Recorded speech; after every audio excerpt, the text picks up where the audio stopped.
Clif High is on the line. Yes, the one and only Clif High of halfpasthuman.com, the man behind the Webbot report.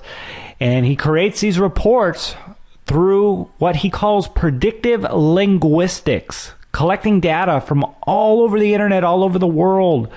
And he analyzes this data and is able to make some pretty accurate predictions of what is to come in the future. And one of those things that we're going to be talking about today, among other things, is Bitcoin. Eerily predictive of Bitcoin. We're going to talk about the election, precious metals, and even a coming ice age. Yes, there's a lot of data on this, and Clif is going to go into this detail. First of all, Clif High, thanks for joining me. Well, thanks for asking me. Very nice. Sir, let's start off. We have the inauguration here in a couple of days. And, I'm just curious, what are you seeing right now with your data collection that might suggest anything that could potentially go on regarding this inauguration of Donald J. Trump? It's kind of an interesting question for us, because I get the kind of question frequently, and I was asked about whether or not we had assassination language and that sort of thing. And yes, we do, but only because it's out there and being generally discussed in an open fashion. Now, our problem with that is that my whole system works on nuance. So the language around the inauguration is all extremely emotionally intense one way or the other, with very little gray area in between. And it's the gray area where we fish around and pull out any prescient information about the future. So insofar as the language I have about assassination and all of that, I've got tons of it, but it's not meaningful within our system. Just because of what we call the propagation effect within the internet, which I'm sure you're aware of and suffer from, where you find your own videos being taken and propagated and redone years later, this sort of thing. It just keeps going and building, if you will, an information pyramid underneath you that can be very distorting to our particular view of how language forms and so on. So I don't have anything that alarms me relative to that. And what I do have, because our system is more or less batch oriented, where we gather a lot of data and then have to sit around and fish through it, like I say, and it's not a real-time system in that sense, I have a view from last month of the particular time we're in now that shows all kinds of chaos, especially around the inauguration. And of course, within the chaos, there's descriptions for, buildings being closed and the sewers opened and people hurting themselves, all sorts of things. Most of it not generally meaningful to us. And then I have the data that we're working now into this coming report that shows the Trump administration attempting to deal with the chaos of actually being in office. Ergo, we can make the assumption from our data sets that at least that part of the inauguration proceeds to its expected conclusion. In spite of any other chaotic set of circumstances that may exist around it, the data shows that there's work being done by the Trump administration in this current data set within what we call immediacy data. Immediacy data is effective in our system from almost really from the time I get it, but when we write reports, I try and get it so I write a report and the stuff doesn't actually show up for 3 days. This way everybody knows we're not just easily fishing something off the internet and putting it out before you've seen it. So our immediacy data goes from 3 days out to the end of the third week, and we've got all kinds of stuff in there for, contention, strife, chaos, bad words, all this sort of stuff, all relating to Donald Trump. So, let's just say the generalized pain in the ass factor continues steady on and in fact grows. Therefore, I don't see any reason to suppose that there's any prescient language saying that anything untoward is going to happen. Makes sense? Oh, it sure does. And, obviously it's very interesting the way you do gather data and how it how it shows to be true in so many instances. And one area in particular that I do want to touch on is, Bitcoin. Bitcoin is super hot right now, and the webbot has been eerily accurate, pointing out the moves that we have been seeing in Bitcoin. And interestingly enough, the webbot has actually been picking up language regarding Bitcoin as early as 2005. I noticed you put that in your last report. So if you would, give us a recap on what the webbot report had said about Bitcoin and how it's been right about it. And I'd like to talk about where it's going from here. Sure. Bitcoin's a weird kind of a subject, okay? Because when I first started doing this work in the early 90s, when I came up with the idea in 1993, and it firmed up in my head on the airplane ride back from the earthquake in Mexico City, where I'd been doing some consulting. That was in September, I believe, probably September 11th of that year. And I was thinking about this kind of stuff. And when I started running my first experiments, one of the things I tumbled to was the idea coming out of the early data experiments. Before I'd done anything, it was all proof of concept. And but one of the things that came out was the idea that time, it was not as I always considered it, and one of the elements of that time was the ability to be surprised, if you will, by larger themes that come out of the data when you're looking for something specific. So this continued on even into 1997 when I ran my first full-blown trial, because I'd had enough success with my proof of concept from 93 to 97, and it had taken me 4 years to write all the code.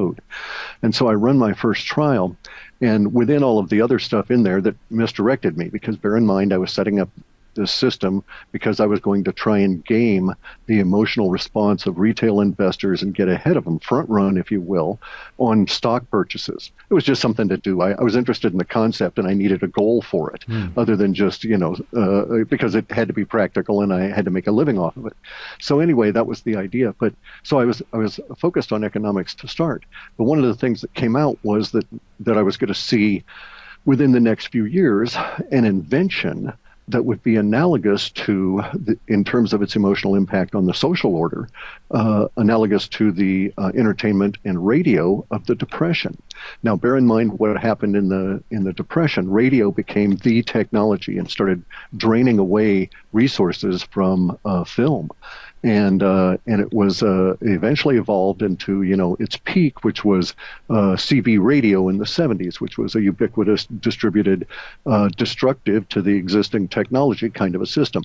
So I had all those sorts of language showing back up again with a no particular pinpoint. And then as we went along in the data, in the process of growing the system and working out all of the postulates and the corollaries and the principles and so on, around 2005, I started getting hints of that the soon to emerge part of that equation, which would be the invention component that would be, as I say, analogous, would have the same emotional impact on the social order in general as radio and entertainment had had since the previous Depression. And so I was on the lookout for it. And then 2009, the white paper is released, and being a coder, I read that and thought, boy, I could code the hell out of this. It'd be perfect to mine. And that was, and then also I instantly knew that we'd solved the double spending issue, and therefore this was the invention, even if it looked like the flakiest thing anybody had ever seen. You're talking about a distributed money, and in the days of radio, at least, radio sort of made sense in that it was a form of communication that people actually desired. When Bitcoin came out, there were very few people that actually realized, A, it was a new form of communication, and that B, people actually did desire this, and they would certainly need it in the future. So it was the success I've had with Bitcoin, I put down to a couple of factors. The fact that I was aiming at an emotional analysis system for stock markets. So I was clued into the economic to emotional links anyway, and was therefore able to jump on it when it started emerging in late 2010, early 2011, with the linkages between language sets that made Bitcoin even in its nascent 1 penny and 10,000 for a pizza and that kind of thing. Mm-hmm. Even at that stage, there were emotional links that tied it very closely to silver. And bear in mind, at that time too, we had yet to reach the real peak point of silver, and silver had yet to penetrate in a broader sense to the greater understanding of the populace at large. So it is also a niche market with a very tight core of well-informed aficionados, a smaller outer ring of people that are sort of aware of it as an investment grade, and then virtually nothing beyond that in the greater population. Bitcoin, at least now, has moved away from that definition in these past few years and is moving towards gold in terms of its emotional equivalency within the broader understanding of the social order, our society, and the language that they hold and the emotional values. So it would not surprise me in a couple of years to have Bitcoin equal to gold, no matter what the price of gold is, in a temporary state, simply because Bitcoin is emotionally now moving away from silver and has in its descriptor sets more of the language that we usually associate with gold. There's also another component of that, and that is that gold is more well known than silver within our USA population, from which I still derive the greater amount of my Bitcoin work. But getting back to the eerily prescient component of this, and its very accurate ability for forecast since probably July of 2015, when Bitcoin was in the $200 range. That's when I started getting indications in the data that I should stop thinking of Bitcoin in terms of US dollars and start thinking in terms of RMB. And the yuan, the Chinese yuan. Right. And at that point, the numbers started reconciling and making sense, and I was able to fine-tune my algorithms because I realized I was certainly picking up greater emotional complexity and emotional sums from the Chinese spiders than I was from the English-speaking spiders. And therefore, my Chinese sampling was turning out to be the better set to deal with. Again, that sort of makes sense. Sure. So since 2015, we've essentially allowed the Chinese sets to dominate what's going on with Bitcoin. And so China is really interesting because of the way their language works and the idioms that they speak in and their imagery. Their imagery is able to come through very easily, whereas text speak is difficult to take through in our particular system. So we get a lot of flowery kind of language that translates very easily into Chinese and gives you an emotional view that you can assign to time. And that's how we've been able to make these predictions that are accurate in the patterns and get the patterns to within a couple of months of when we think they ought to start. Well, I'd like to touch on that if you wouldn't mind. Sure. 888 was a big price target, 1088, and then off to 1488. Let's talk about some of these numbers and, what you think might happen going forward here. The data sets are showing, digits don't really come through. In our system, we throw them out. So we use expressed numerals, that is spelled out numbers. And we get a lot of that in Chinese because of the way that their language is structured. They have a tendency to write the number out more than express the digit. And so this has been very good for our accuracy. I actually should have at one point said it would go as high as 1130-ish before coming back down to 888 to hover around there. It's difficult to know how much to provide in the reports because my audience is rather diverse. And so it's not just trading community guys that are interested to know this amount on this date kind of a thing. We have people that are interested in the general trends and at a much larger, longer time frame. And so for Bitcoin, the data sets show that we have a certain number of days that are going to pop up in early February that will express a temporal echo to what we've just been through in terms of the push on Bitcoin. So there's a lot of prescient data within the Chinese spiders that suggests that the central authorities of China are in the process of preparing their population for a number of major economic periods, not events, but periods of time. Bear in mind, the central authorities of China have to deal with, in a good year, 75,000 riots in which there are fatalities and destruction that equals at least $100,000, US dollars, in damage. And many of the fatalities are in their military or their police trying to deal with it. So they have 70,000 of those in a good year, and they've not had too many good years in the recent decade. And so they're very concerned about the economic well-being of the populace, and they don't want them to be blindsided.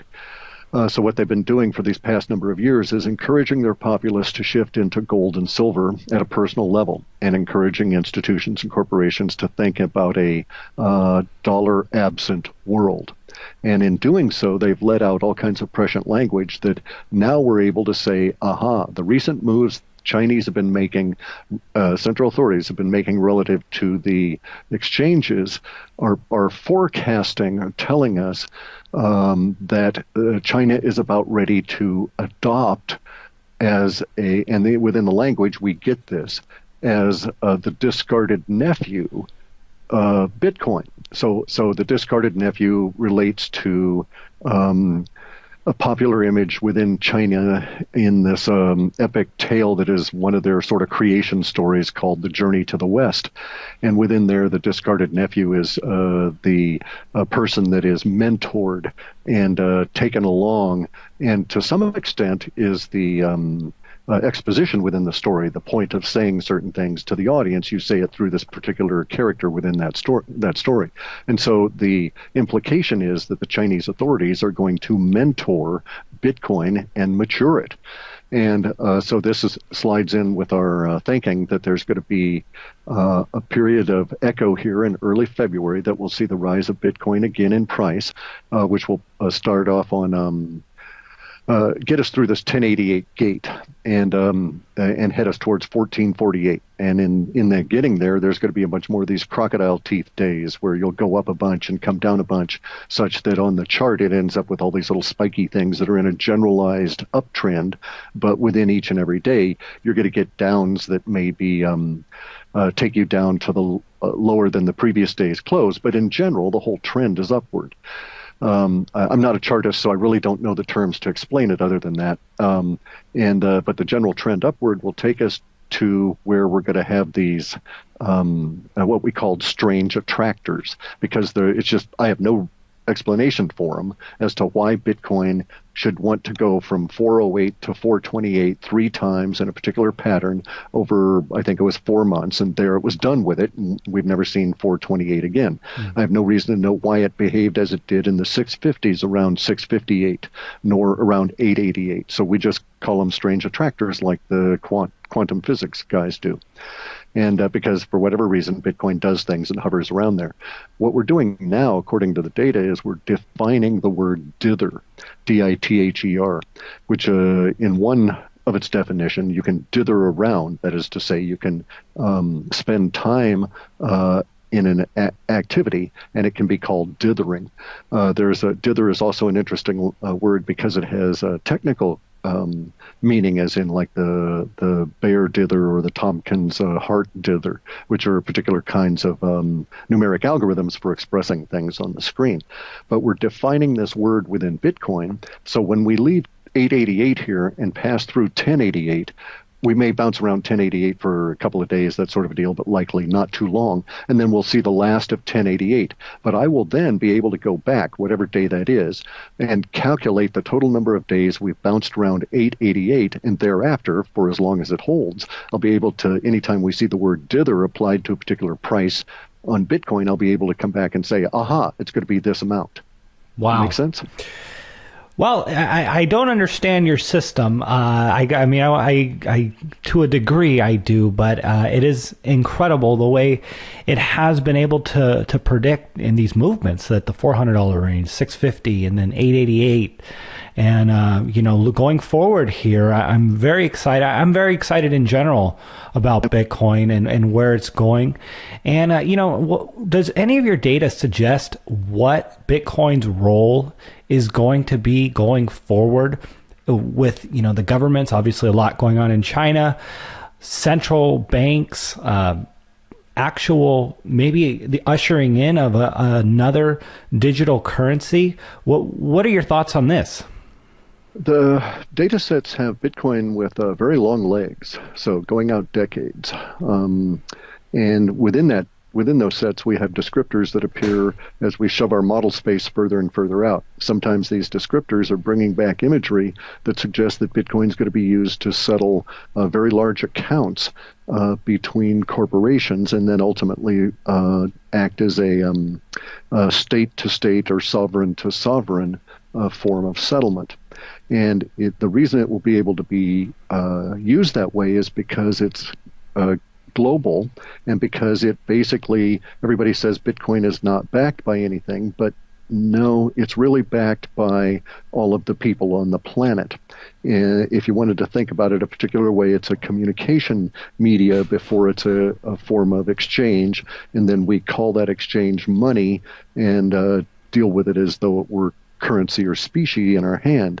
And so it's basically an abstraction that we all agree to. And this particular abstraction has all kinds of benefits to us. So the data sets have Bitcoin as being a national settlement vehicle, and at that point it's we'll have different names for decibits and millibits, the way we have different names for, a dollar and pennies, or a pound and pence, that kind of thing.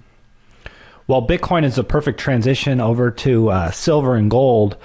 And in the last report, you talked about $1,000 Bitcoin and the impacts, how it will correlate, with the price of silver and gold. And I need you to explain it, because I know I didn't do it justice. So please elaborate on that. It's not, it is indeed correlation. It's not cause and effect. So there's no direct causal link between Bitcoin and the big takeoff in silver and its gapping. There are correlations. So in deep data mining, which is basically what we do, and then add a prescience feature to it, there's still the difference between correlation and causation. So whatever it is that's going to prompt the sudden inrush of wealth into Bitcoin will spill over into silver and then gold. And we also see this beginning in China before we see it happening in the rest of the world. So I suspect that we may see a confluence of events in early February where the exchanges in China are vetted. That is to say, their gambling practices have been cleaned up by the state authorities, and these exchanges are on their way to becoming more like what we might think of as a depository bank, not in what we have in the West as a bank, that can gamble and buy stock and all of that, but rather the old-fashioned kind of a thing where all they did was the boring, mundane business of taking your deposit and handing you the cash when you needed it. And so I think that's what China's going to do with their Bitcoin exchanges. In that same process, they have been openly encouraging the purchase of silver, and I think that there will be some new mechanism whereby silver will be able to be more easily funneled into the Chinese population. I say that because we have long-term data sets that show a linkage between southern Mexico and China, where southern Mexico will be supplying 24/7 as much silver ore as they can possibly get out of the ground and shipped over to China. So the way it's sort of looking here is that as the Bitcoin issue no longer distracts the Chinese central authorities, it will become clear to more and more people in the know in China that, oh, hey, Bitcoin's being cleaned up. It's being given a very tacit,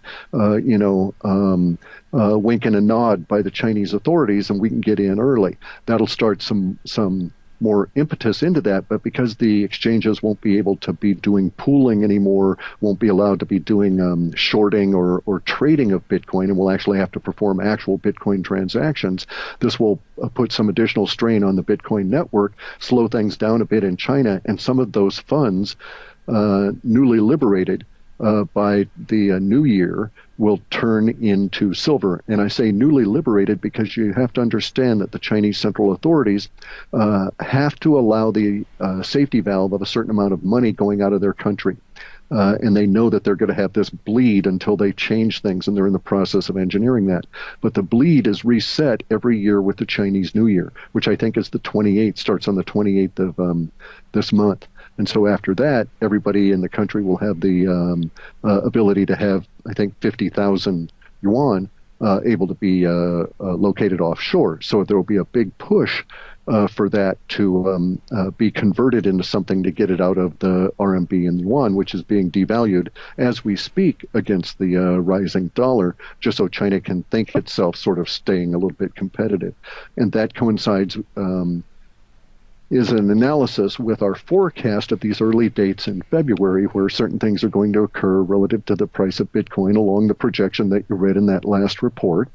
We're just now able to give, through immediacy data, specific dates when certain rises are expected.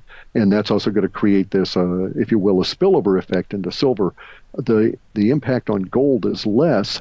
There's some, but the impetus for gold is coming from a lot of different areas that seem to be more corporate. So the pressure on the gold supplies and stuff relative to what we see in our data and its price seems to be independent of the more popular move into Bitcoin and silver. Yeah, and in the last report, I mean, you're talking about $2 days, then $5 days, and $20 days in silver, and silver going to $600 per ounce, and that's pretty amazing, actually. As a silver bug, someone who has a lot of silver and owns a lot of mining shares, I mean, that's has huge implications.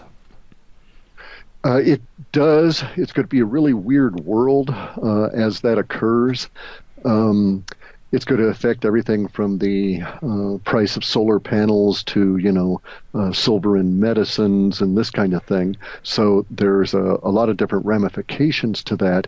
And it may actually be that what we're witnessing is a revaluation that begins in this century, in which we have basically a destruction of the past in terms of how we view things. So in the past, we've always thought of silver as gold's poor cousin, and we may now come to think of silver as something that gold envies, simply because it has uses that gold does not, and will be consumed in those uses.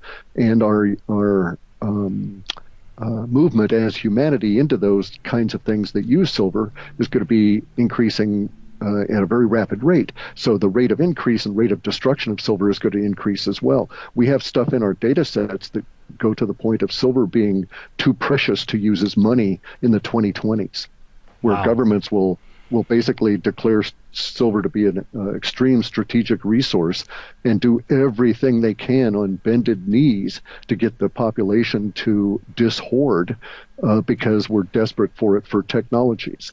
This is, and I'll give everybody a big heads up, but that period of time is going to be really interesting for the technologies that will be coming out of all of these, let's call them, instead of high tech, let's call them hyper tech, because it's the next level stuff, right? It's way beyond computers and any of this kind of stuff. We're into talking anti-gravity, temporal shift, field mechanics, all of this kind of thing. All of these machineries are going to require silver at incredible levels, which will actually force us to be parsimonious, very, very stingy with how we use silver, because it'll become so valuable. The world is just going to really shift in some strange ways as we go forward here. Wow. But as far as silver goes, the $600 an ounce is seen as part of just the simply economic degradation that we're facing over these next few years, bearing in mind that we're at the end of all of these giant cycles, and that the ability to, let me see if I can phrase this in a way that's optimistic. If we can see where we are at historically, we can choose what elements of a historical rhyme we wish to express. If we're unaware of that, then we're at the mercy of our fate and our destiny, and we'll thrash around and express the widest possible echo of that particular period that we're echoing temporally. So, and this is not the case, but if this were a period of time and it was an echo of a civil war, if we knew that we were facing that, we could, for instance, change our language, focus it, redirect it as a society such that we didn't actually have to express the shooting each other part, but we could nonetheless work out all of the other issues that are usually resolved in those periods. It's an issue of knowing where you are of having a historical perspective with yourself in it. Most people don't, but there's a number of projects that are within the dark ops kind of things. The people living in holes, re-engineering crash space alien kind of ships and so forth. There's a number of projects in that world that are attempting to do just that. So I personally have an element of hope here that we might be able to, as I put it, up-level ourselves out of this current cycle. But the current cycle has everything degrading over these next 3 or 4 years within the economy that's based on the debt-based currencies. And we're seeing that now. We're seeing them push us, by them, all the people that are in Davos, and are there willingly, are pushing the rest of humanity towards this cashless vision they have. And that's not going to work. They think it's going really well for them now in India, and they don't have a clue what it's going to be like once the a confluence of events occur in March, and from that point on, then the folly of their ways will be seen quite clearly, and you'll start seeing the panic within our system here as the Federal Reserve realizes their Indian experiment has gone horribly, fatally wrong for them.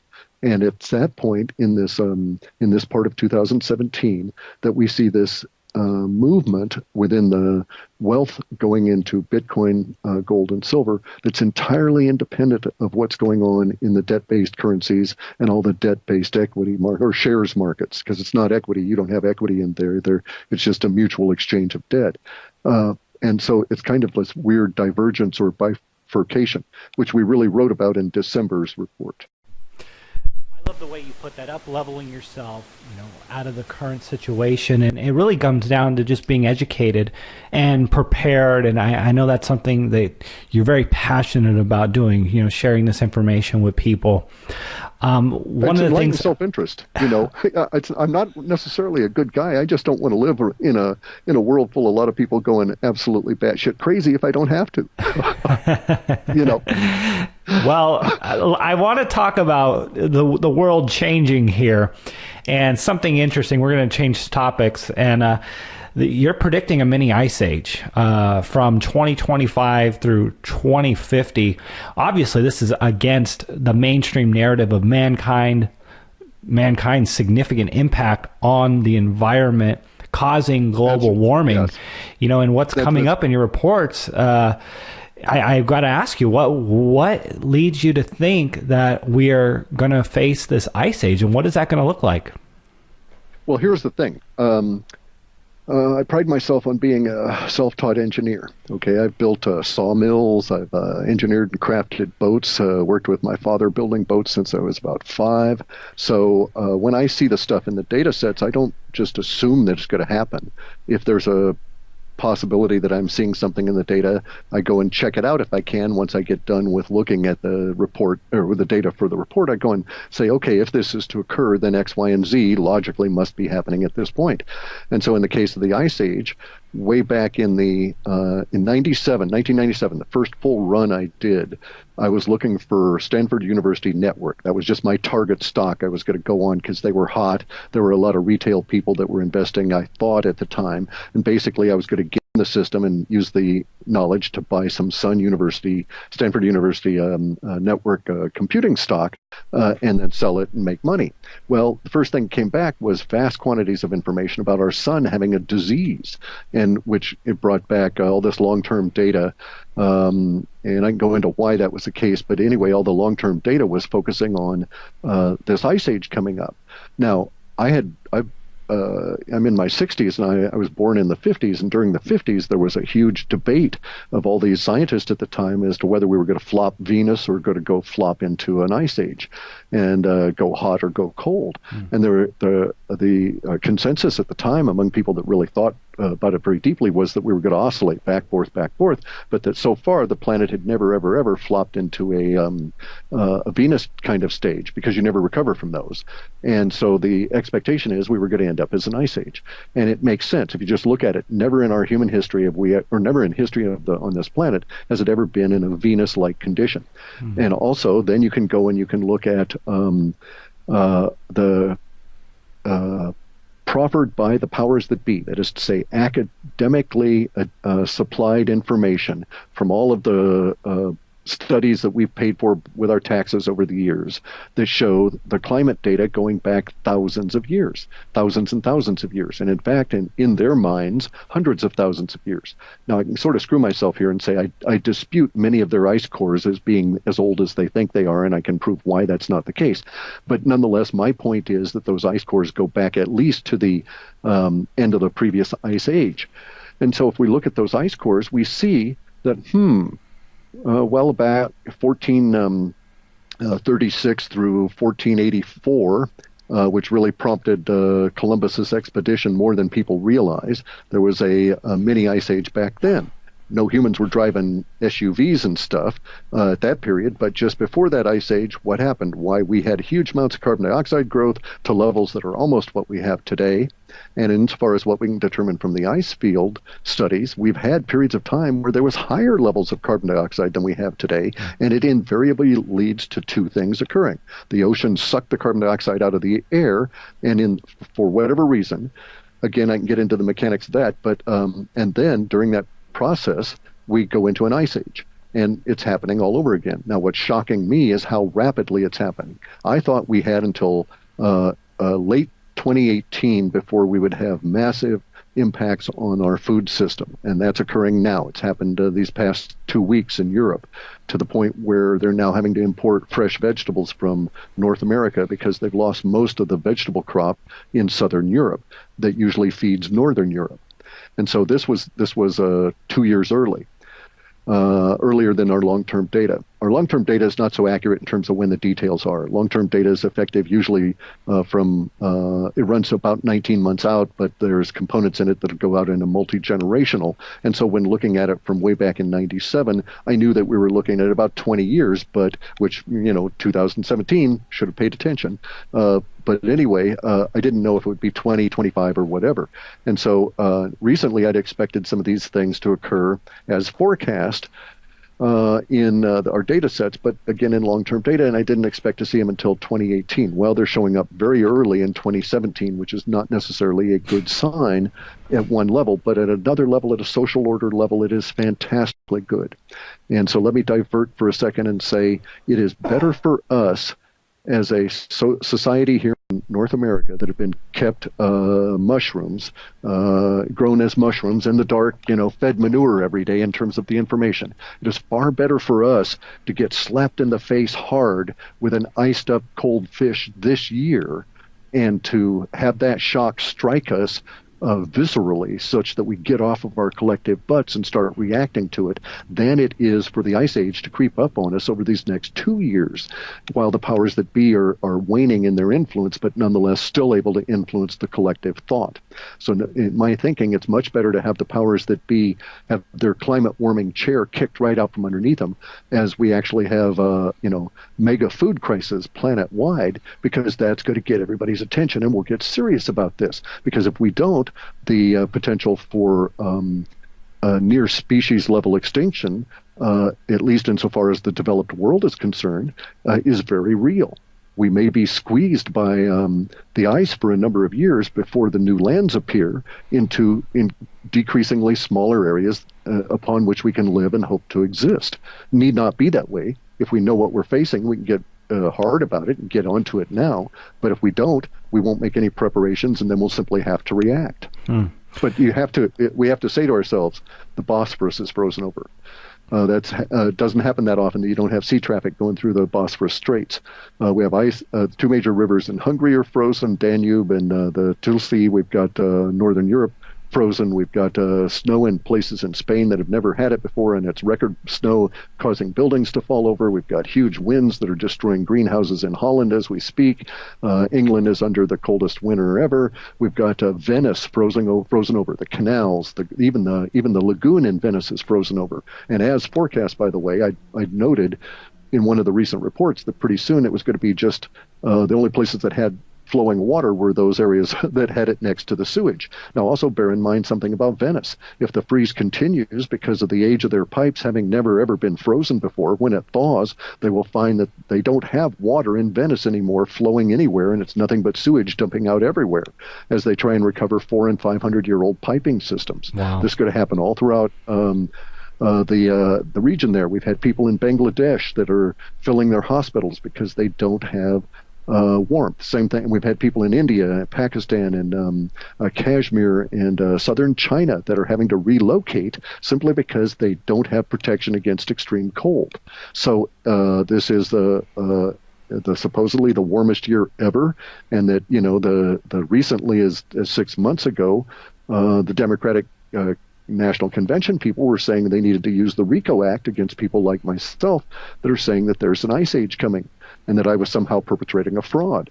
And I would say that, well, when you lose 80 to 90% of the vegetables in Spain and northern Italy, all in a 1 week period of time due to flash freezing, that's part of an ice age, and I'm not the one committing the fraud. Wow. I mean, serious implications, but I mean, you make the case for it, especially what's going on in Europe and around the world. Any indications as to what we could see here in the United States in areas like California, Texas, and Florida, areas that are pretty mild in terms of cold? I say we may skate this year, but the pattern is going to change.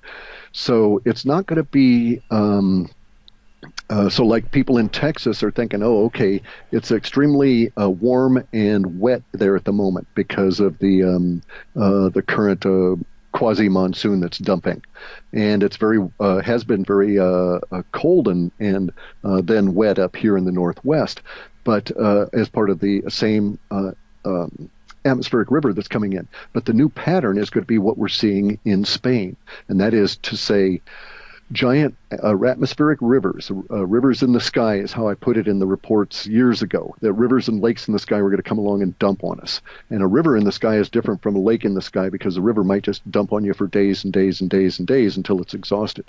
But our problem is going to be that these rivers, except in like Tahoe and the mountains in California, they're not bringing snow. They're just going to bring water. But the pole-to-pole heat distribution that goes along with these kind of storms is such that as these giant rivers empty out over land, they will then, if you want to think about it in a sort of a simplified way, they're going to suck down cold air from the poles. And so these areas are going to freeze over. This is what's happened to Europe. First, they were flooded out, and then everything froze. So the crops and everything are ruined because there was no snow protection. Snow actually insulates strawberries and this kind of thing, right? And lettuce and spinach and all these small crops. But you get a flood in there, and then the water freezes, the roots are damaged, and that's it. So that's what we're seeing. So I suspect, just because the data has been saying that for a number of years, that would be the pattern that would hit here as well. And that we're actually going to see diaspora, the movement of people here in North America relative to weather.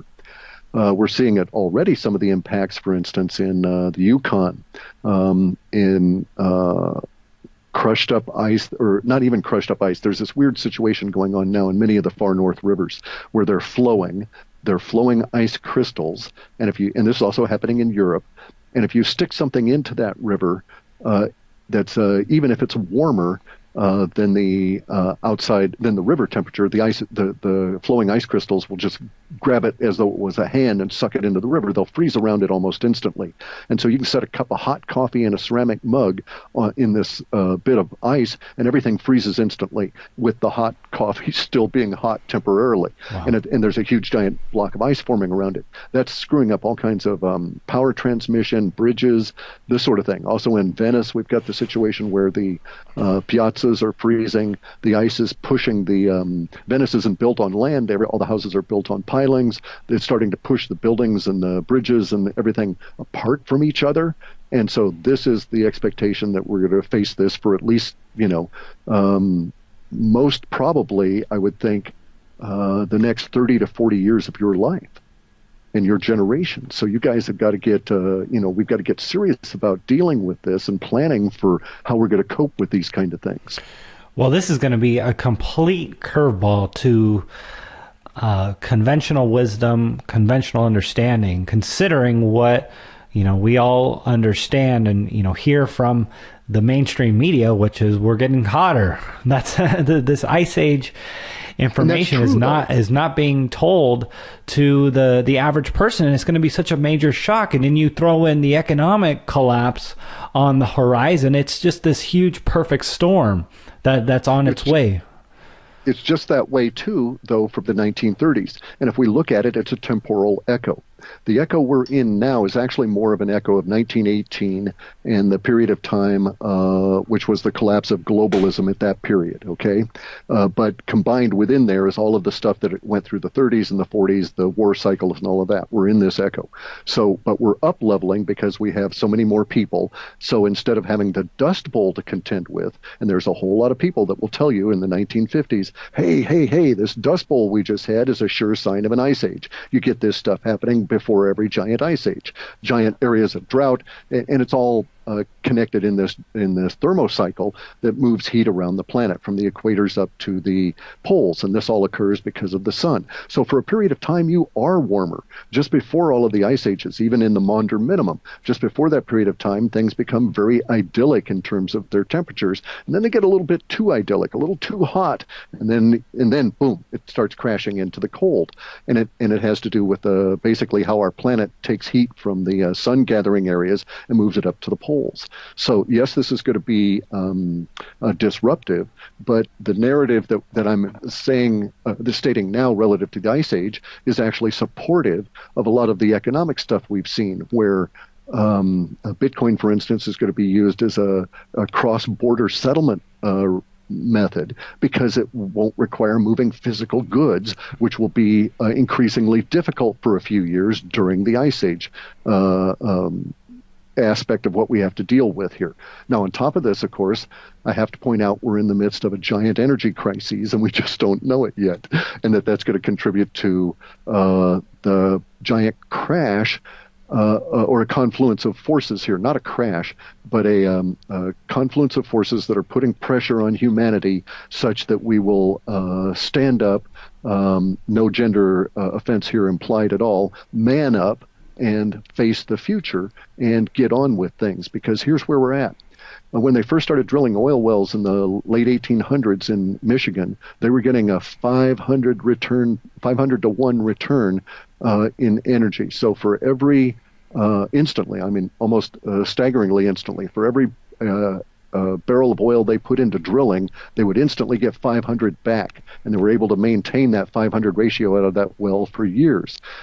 Even the best we can do with our fracking and our high tech and all of this, which is a negative net energy return, because we don't ever calculate the cost of these new technologies in terms of what it takes to actually build the slant drills and all of this kind of thing.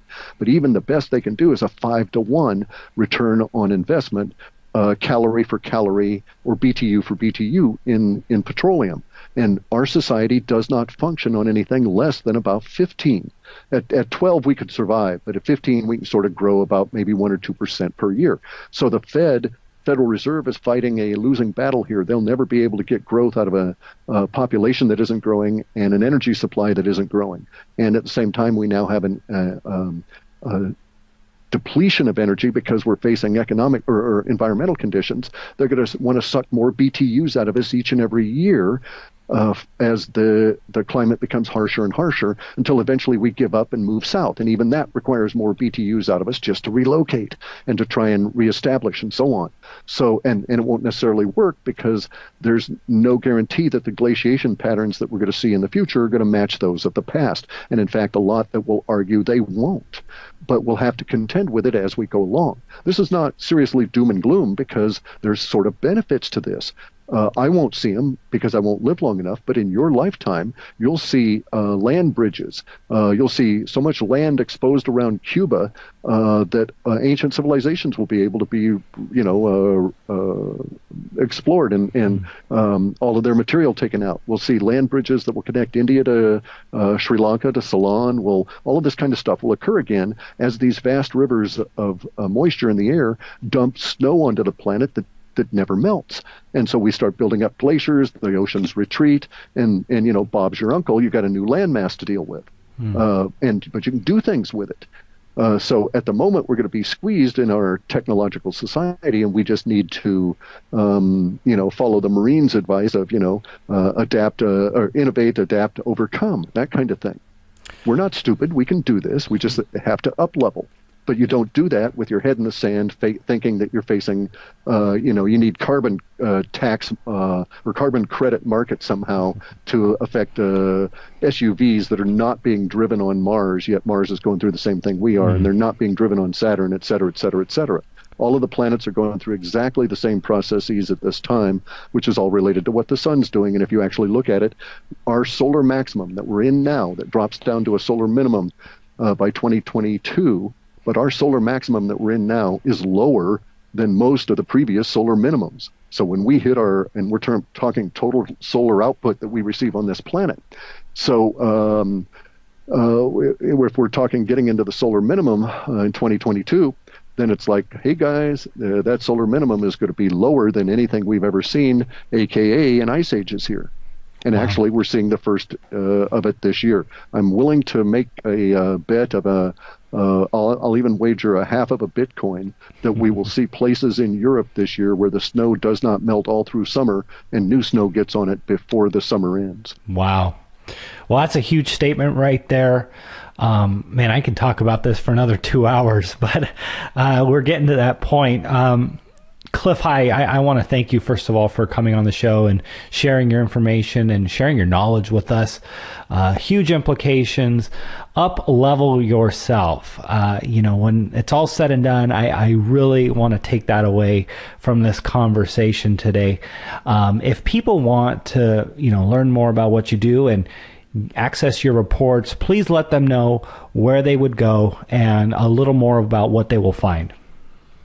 You can go to halfpasthuman.com. I sell reports there, and when I'm not too busy, I will write articles that may be pertinent to some of the breaking stories that come on out or some of the deeper memes that are involved. But it's been sparse recently because we've been very busy, mostly because there's been a huge level of release language coming out of everybody since the election period. Things have really shifted in terms of the social consciousness and how it expresses itself. So I've been trying to capitalize on that and scarf up a bunch of data. Yeah. So I've been real busy. But Half Past Human, you can pick up the reports. We keep the cost low and have them going back for a while. And it's all, no BS. When we make a prediction that doesn't happen, I'll be quite happy to say, oh, no, it didn't happen. But hey, these other 9 did. Yeah. Well, it's very, very exciting. Even though a lot of it's potentially bad for people who aren't prepared, it is very exciting to be in the know and understanding what is potentially coming and being prepared. So, Clif, thanks so much for coming on the show with me today. I really do appreciate it. Sure. Thanks for asking. It's great to get the opportunity.